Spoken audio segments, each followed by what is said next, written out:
My husband texted me, "Happy anniversary, darling," while I sat just 2 tables away at the same restaurant. I watched him kiss her and order champagne. What I did next shocked him. My name is Mia, and I am 34 years old.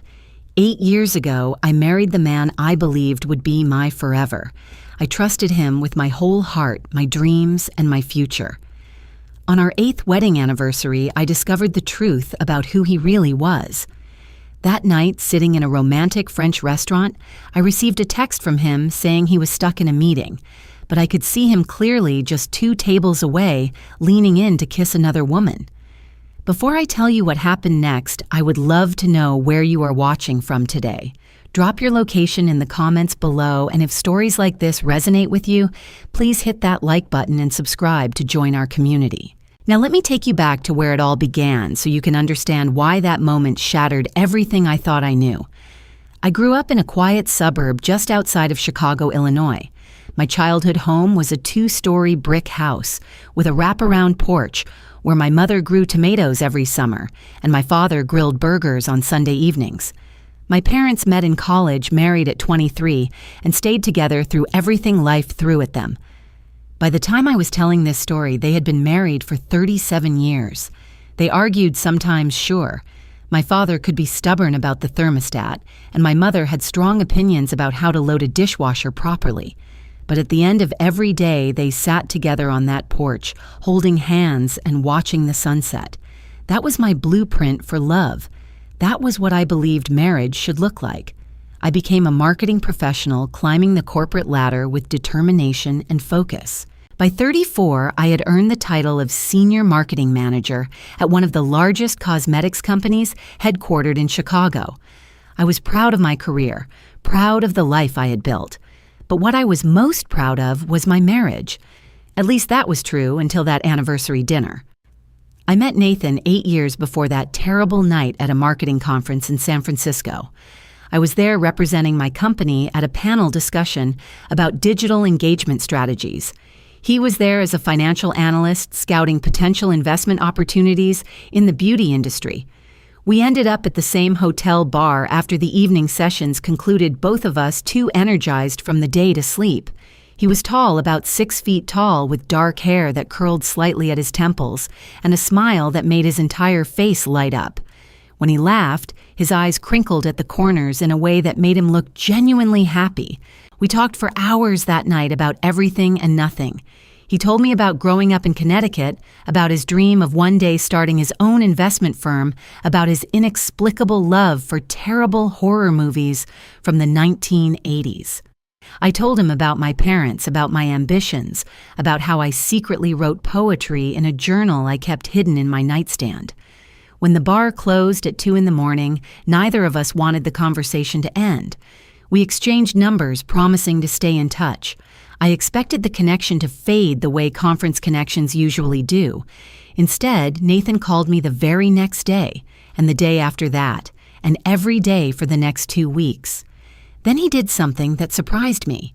He flew from New York, where he was based at the time, to Chicago, just to take me to dinner. He showed up at my office with flowers, looking slightly nervous, but determined. That first real date turned into a second, then a third. For 6 months, Nathan flew to Chicago almost every weekend. He would arrive Friday evening and leave Sunday night, and we would spend every moment together. We explored the city like tourists, eating deep dish pizza and walking along the lakefront. We watched movies on my tiny apartment couch, argued about which Star Wars film was the best, and fell asleep tangled together as the credits rolled. After 6 months of long distance, Nathan told me he could not stand being apart anymore. He proposed on a Wednesday evening in the same San Francisco hotel bar where we had first met. He had flown me out there under the guise of a romantic getaway, and when he got down on one knee, I burst into tears before he even finished asking the question. Of course I said yes. Of course I did.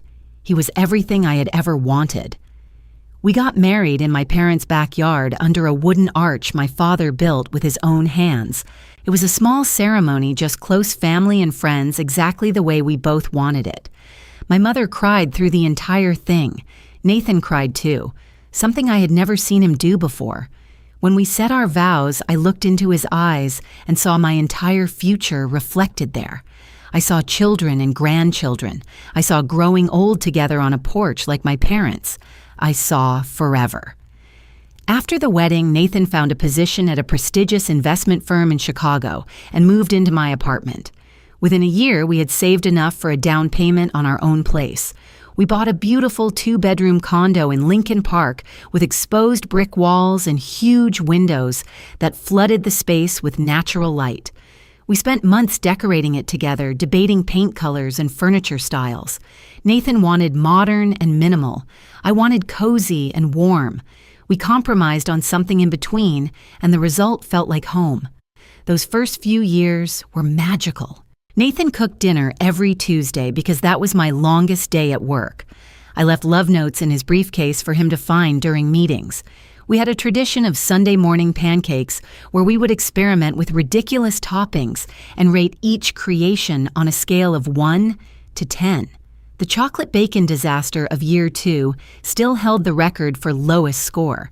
We also had a tradition for our anniversary. Every year, Nathan planned something special.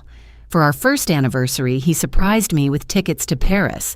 We spent a week wandering through museums, eating croissants, and dancing on the banks of the Seine at midnight.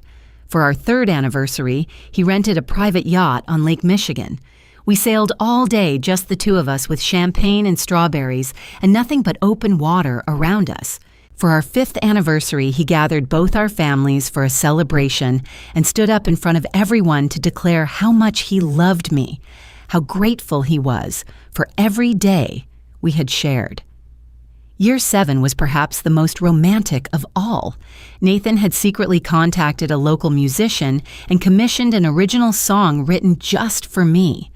At dinner that night, the singer appeared at our table and performed it while the entire restaurant watched. I was embarrassed and overwhelmed and completely in love. Nathan held my hand through the whole song, his thumb tracing circles on my palm, the way he always did when he was feeling emotional. I thought I had the perfect marriage. I thought I had found my person, my partner, my best friend. I had no reason to doubt him. He gave me no reason to doubt him, or so I believed. Looking back now, I can see the cracks that were forming beneath the surface.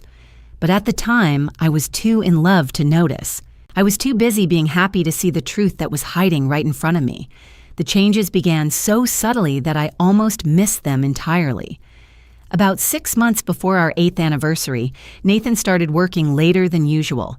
He would call around 6 in the evening to tell me he had a meeting that was running long, or a client dinner he could not avoid, or a deadline that required him to stay at the office past midnight. At first, I understood completely. His firm was handling a major acquisition, and the pressure was immense. I told him to take care of himself, to eat properly, to not push too hard. I was supportive because that is what partners do. One evening, I decided to surprise him with dinner. I prepared his favorite meal, chicken parmesan with homemade marinara sauce, packed it carefully into containers, and drove to his office downtown. The lobby security guard recognized me and waved me through with a smile. I took the elevator to the 14th floor, anticipating the look of surprise and gratitude on Nathan's face when he saw me. But when I arrived at his department, the lights were mostly off. His assistant, a young woman named Patricia, was packing up her things at her desk. She looked surprised to see me.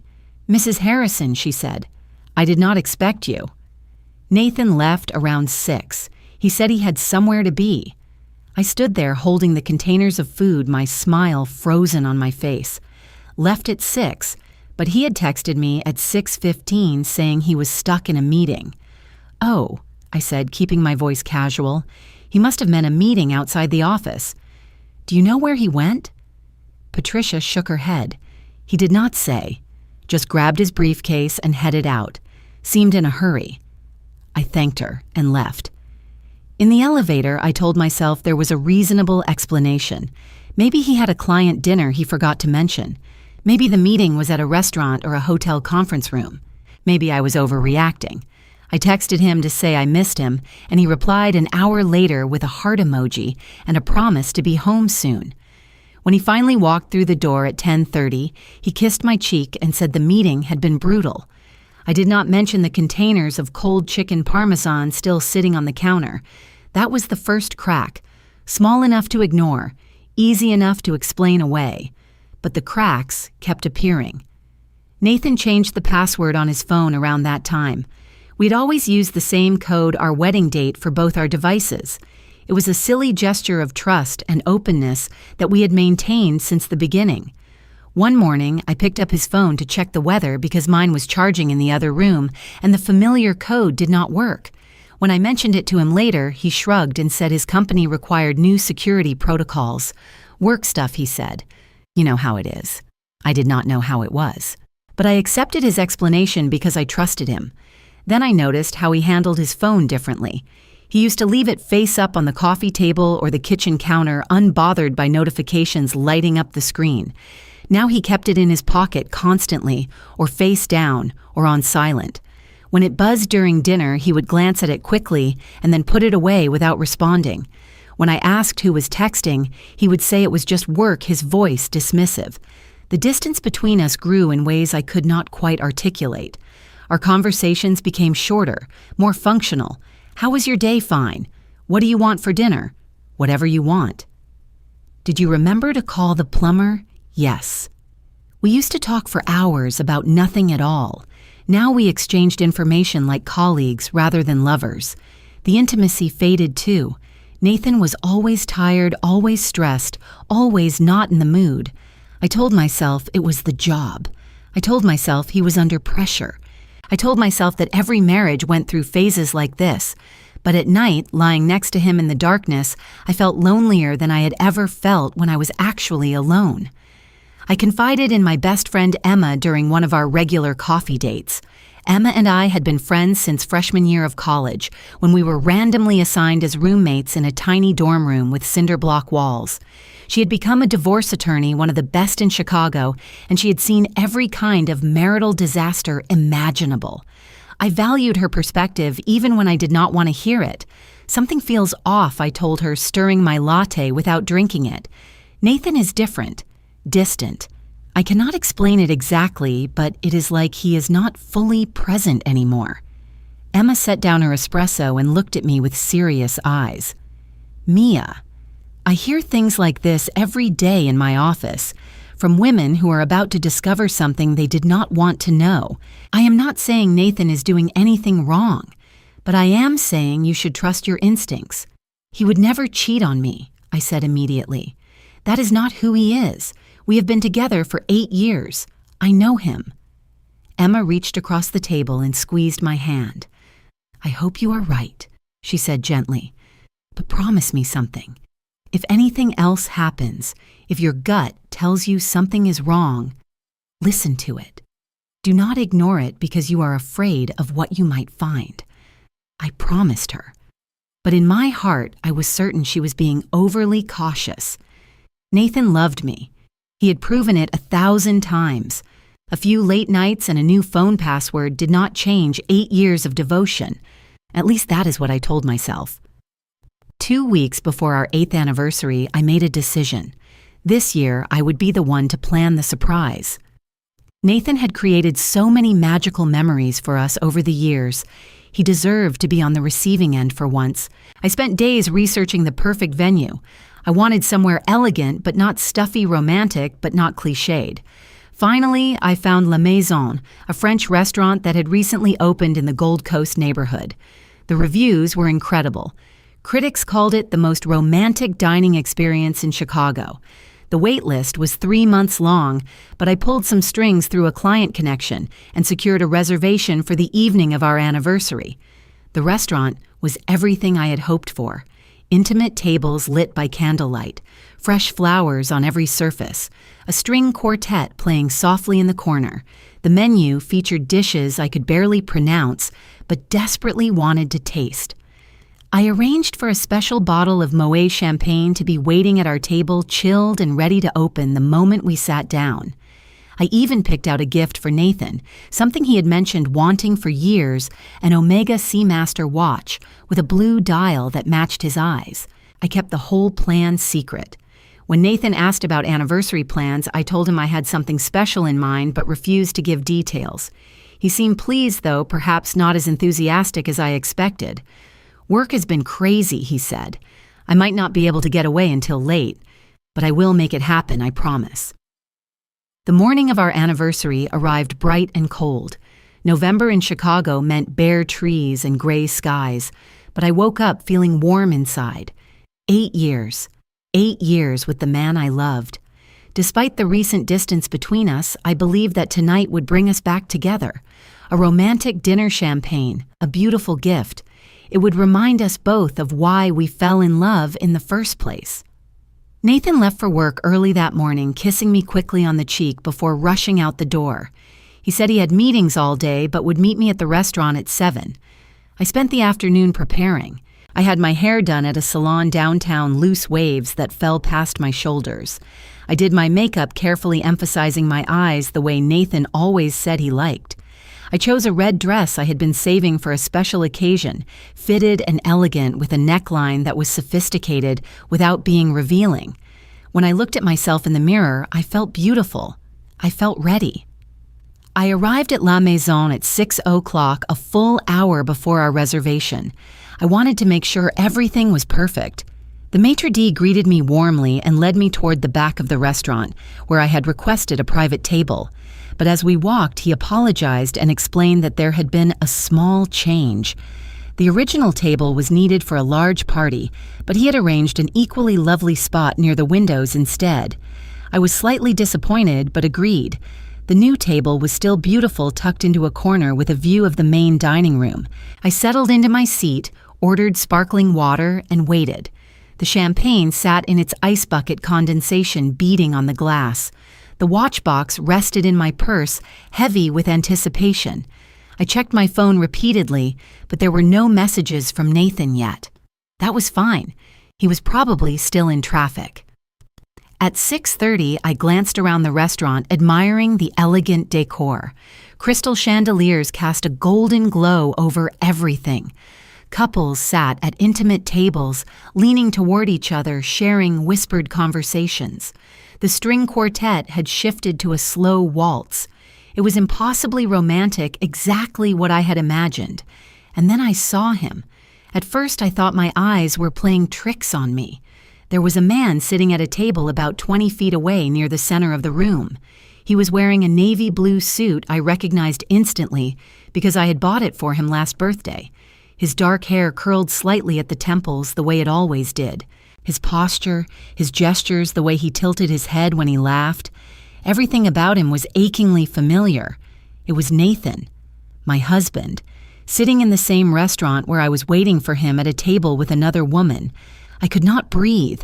I could not move. I sat there frozen, my hand still wrapped around my glass of water, unable to process what I was seeing. Nathan was not stuck in a meeting. Nathan was not running late. Nathan was here 15 feet away from me, completely unaware that his wife was watching. The woman across from him was pretty, with shoulder-length brown hair and delicate features. She was laughing at something, he said, her hand resting on his arm. Nathan leaned toward her with an expression I knew intimately, the soft look he used to give me, the one that made me feel like I was the only person in the world. My heart shattered into 1,000 pieces right there at that candle-lit table. I do not know how long I sat there watching. Minutes that felt like hours. Every moment was a fresh wound, a new confirmation of the nightmare unfolding before my eyes. Nathan reached across the table and took the woman's hand, intertwining his fingers with hers. She smiled at him, a soft, intimate smile that spoke of shared secrets and private moments. He brushed his thumb across her knuckles, the same gentle gesture he had always done with me. Watching someone else receive that tenderness felt like being stabbed with a dull knife. I recognized her then. Her face clicked into place with horrifying clarity. This was Lauren. Lauren from Nathan's office. He had mentioned her occasionally over the past year, always casually, always dismissively. She is just a colleague, he had said once when I asked about a team dinner. We work on a few projects together. Nothing important. Nothing important. She was nothing important. Yet here they were sharing an anniversary dinner at the most romantic restaurant in Chicago, while I sat 2 tables away like a ghost. At exactly 7:00, my phone buzzed. My hands trembled as I looked at the screen. "Happy anniversary, darling. I am so sorry I am stuck in this meeting. It is taking longer than expected. I will make it up to you tonight. Love you forever." I read the message 3 times, my vision blurring with tears. Then I looked up and watched Nathan put his phone back in his pocket after sending it. He had typed those lies while sitting across from another woman. He had typed "love you forever" while holding someone else's hand. The cruelty of it was almost too much to bear. I gripped the edge of the table, fighting the urge to scream, to cry, to run across the room and demand answers. My whole body shook with the effort of staying still, of staying silent, but I did not move. Something held me in place. Not weakness. Something else. Something that felt strangely like steel forming in my spine. I watched as a server approached their table with a bottle of champagne. The same brand, the same label as the one sitting untouched in the ice bucket beside me. Nathan made a show of inspecting the label and nodding his approval. The server popped the cork with practiced ease, and golden bubbles cascaded into 2 crystal flutes. Nathan raised his glass toward Lauren. She raised hers. They leaned together, and I heard fragments of his toast across the murmur of the restaurant. "To us," he said. "To our future together. To their future. Their future." As if I did not exist. As if 8 years of marriage were nothing but an inconvenience to be discarded. Then Nathan leaned across the table and kissed her. Not a quick peck.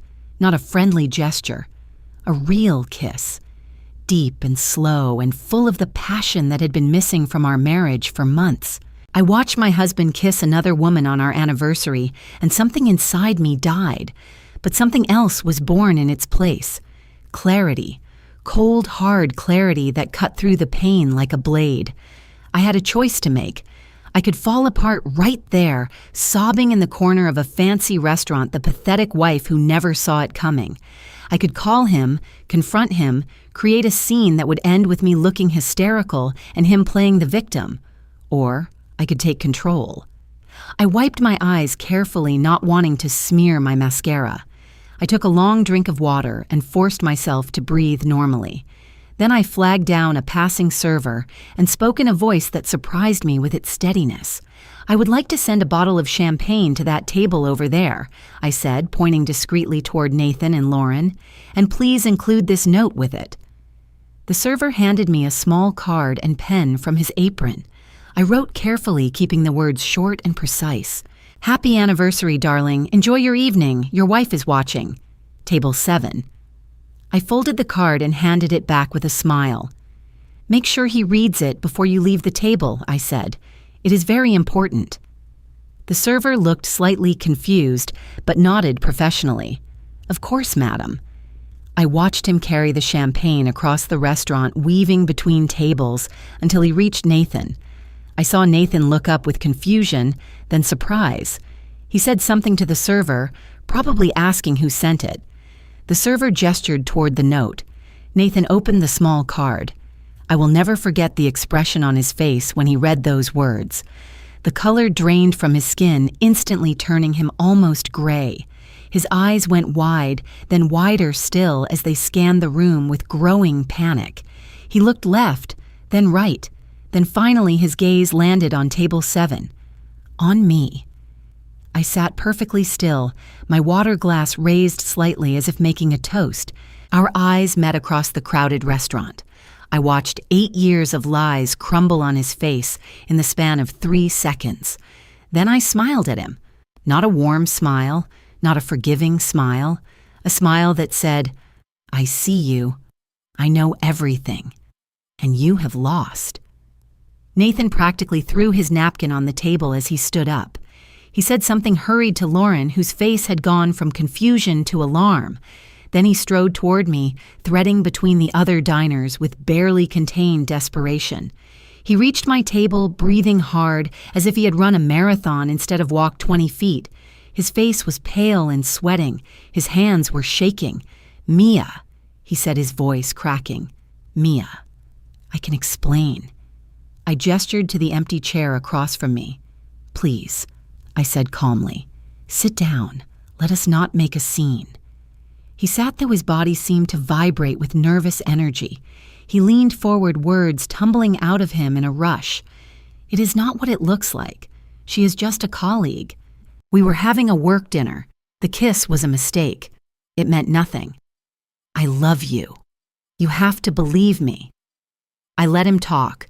I let him spin his desperate web of excuses while I sat in silence watching him dig himself deeper with every word. When he finally ran out of breath, I spoke.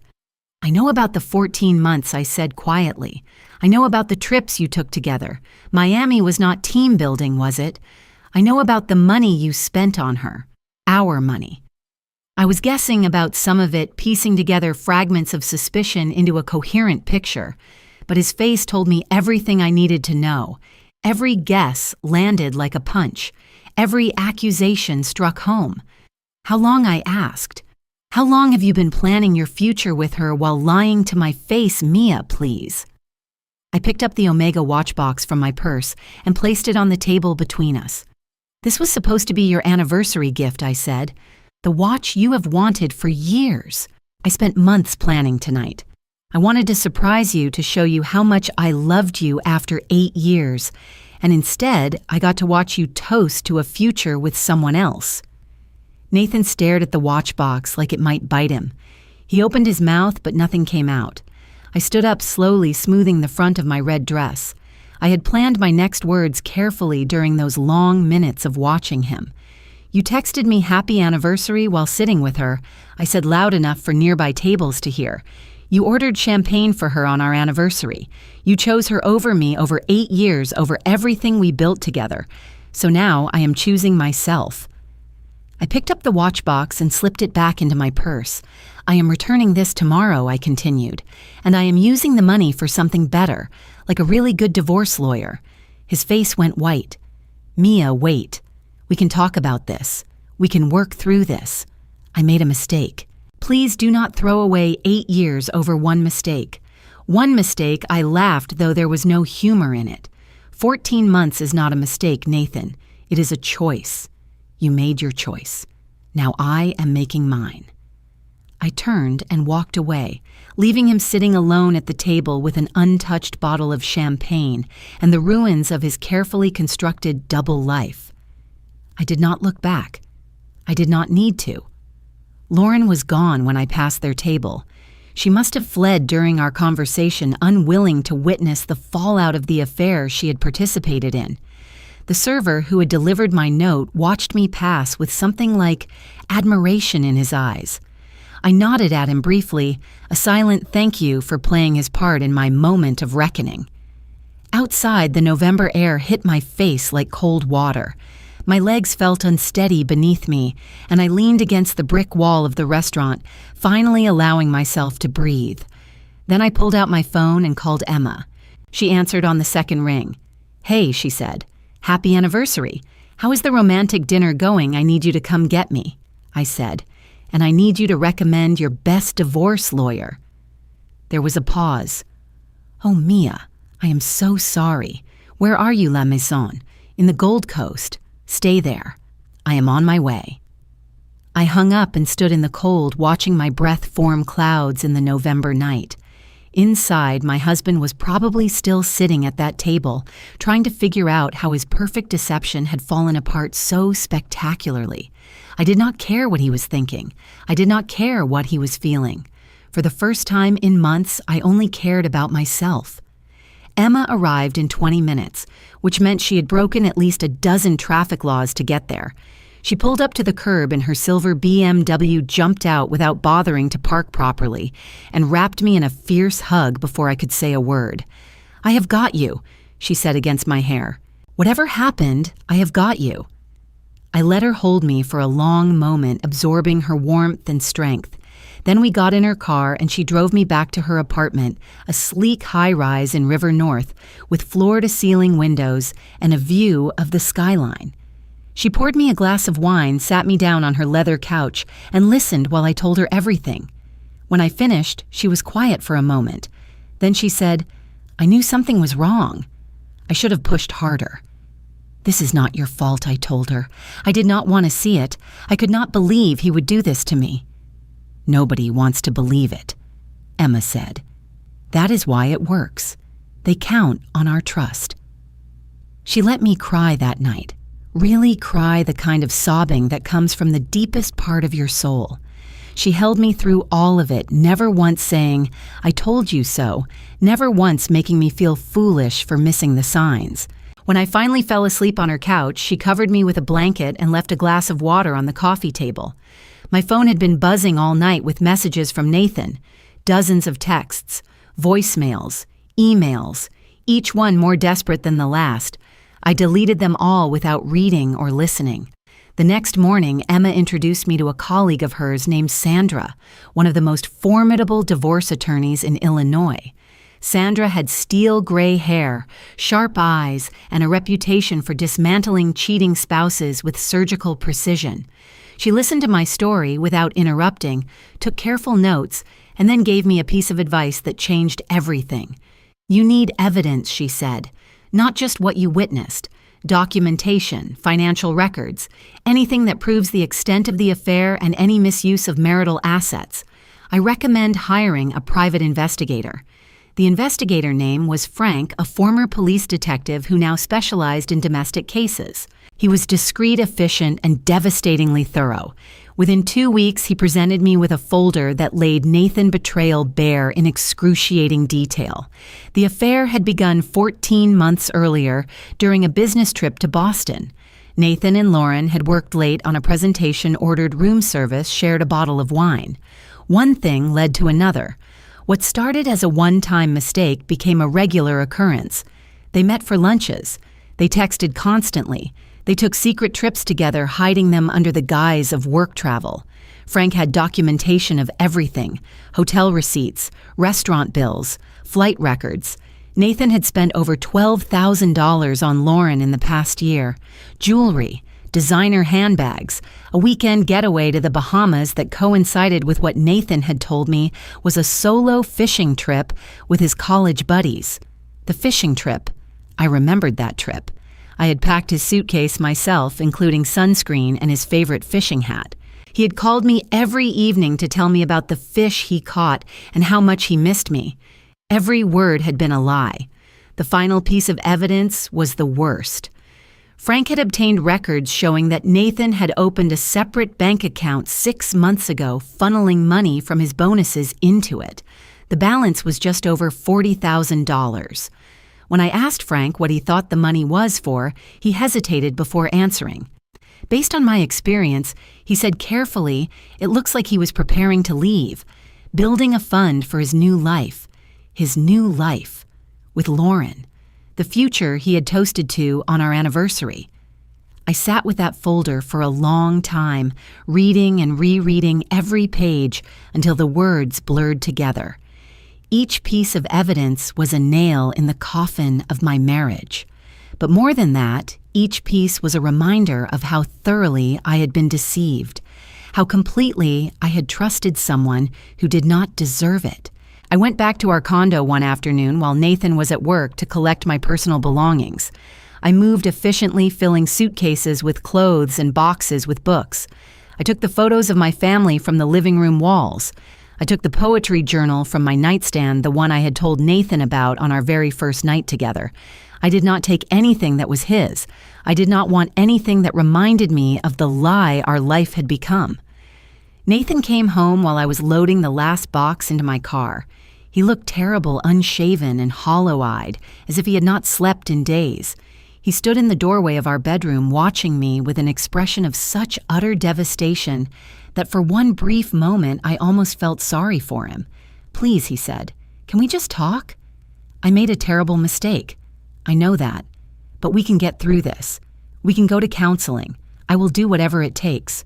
I set down the box I was carrying and looked at him, really looked at him for what I knew would be one of the last times. "Did you love her?" I asked. He was silent. Not for a second. Not for a moment. For an eternity. I watched him struggle with the question, watched him try to find words that would be honest without being damning, and I knew. His silence told me everything. That is what I thought I said. "We are done, Nathan." I picked up the box and walked out of the apartment we had decorated together, the home we had built together, the life I had thought would last forever. I did not look back. The divorce took 4 months. With Sandra guidance and frank evidence, it was remarkably straightforward. Nathan did not contest anything. Perhaps he was too consumed by guilt, or perhaps he simply wanted to be free to pursue his future with Lauren. Either way, he signed everything Sandra put in front of him without argument. I kept the condo. I received a significant portion of our joint assets, including the money Nathan had tried to hide in his secret account. The judge was not sympathetic to spouses who concealed marital funds while planning an exit strategy. On the day the divorce was finalized, I stood outside the courthouse and breathed in the cold February air. It had been 3 months since that anniversary dinner. 3 months since my world fell apart. I did not feel happy exactly, but I felt something I had not felt in a very long time. Free. The months after the divorce was finalized were some of the hardest of my life. Even though I had made the right choice, even though I knew I deserved better than a husband who lied to my face for over a year, the grief was overwhelming. I had not just lost a marriage, I had lost the future. I had imagined the children we had talked about, having the retirement we had planned together. I had lost the person I thought I knew better than anyone in the world. There were nights when I lay awake in my new apartment staring at the ceiling, wondering what I had done wrong. Was I not beautiful enough? Not attentive enough? Not exciting enough? My mind ran through every possible failure, every potential flaw that might have driven Nathan into another woman's arms. My therapist, a kind woman named Dr. Reyes, helped me see those thoughts for what they were. His betrayal was not your failure, she told me during one of our sessions.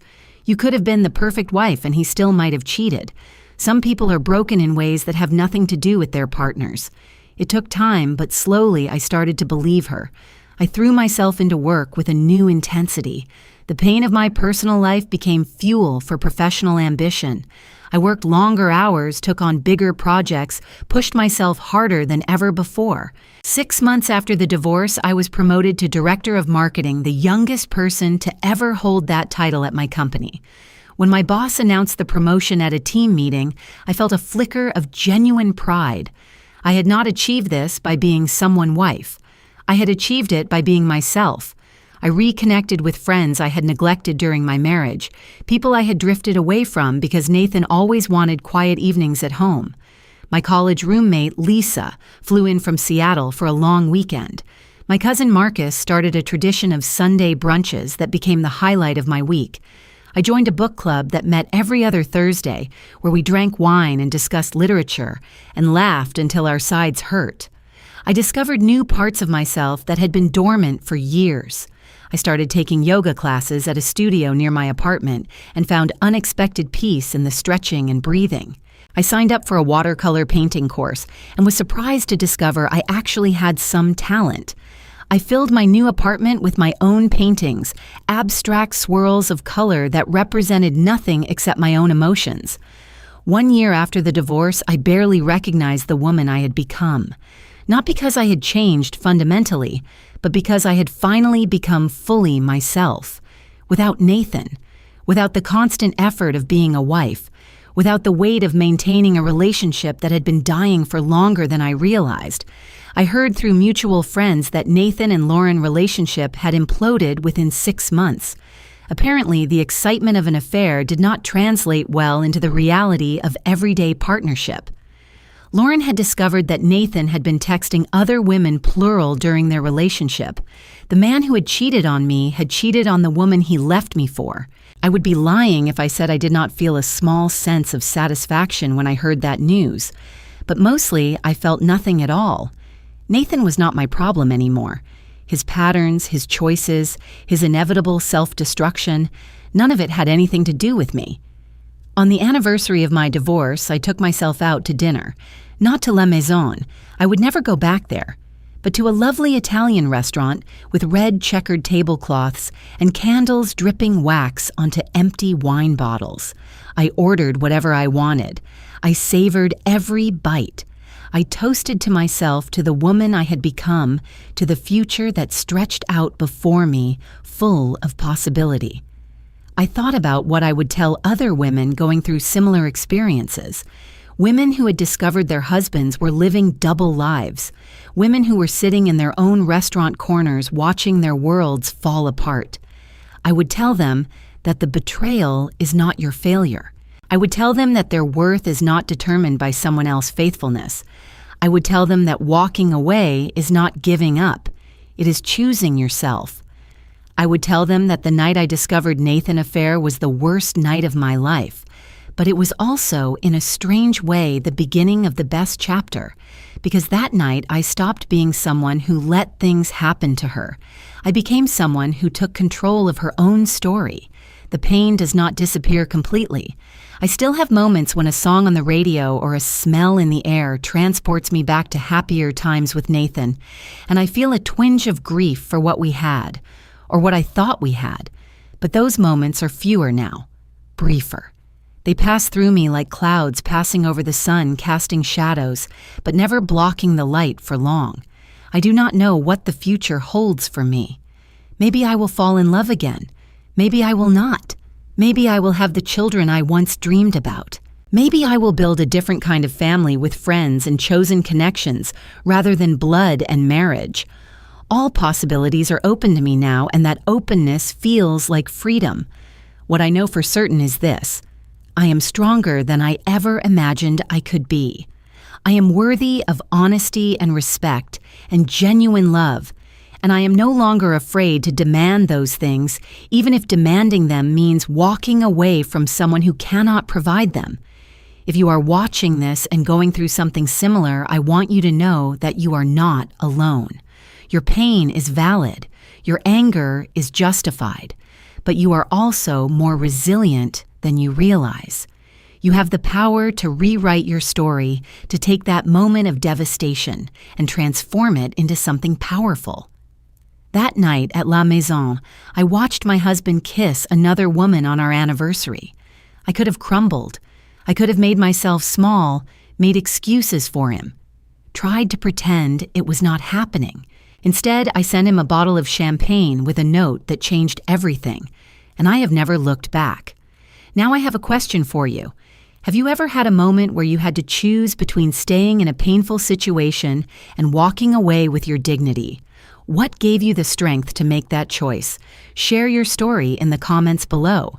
Your experience might be exactly what someone else needs to hear. If this story resonated with you, please hit that like button and subscribe to this channel. Every like and subscription helps more people find these stories of strength and resilience. And if you know someone who might benefit from hearing this, please share it with them. Thank you so much for watching and for being part of this community. Remember, no matter what you are facing right now, you have the power to choose yourself. You have the power to walk away with your head held high, and you have the power to build a beautiful life on the other side of pain. Take care of yourselves. I will see you in the next story.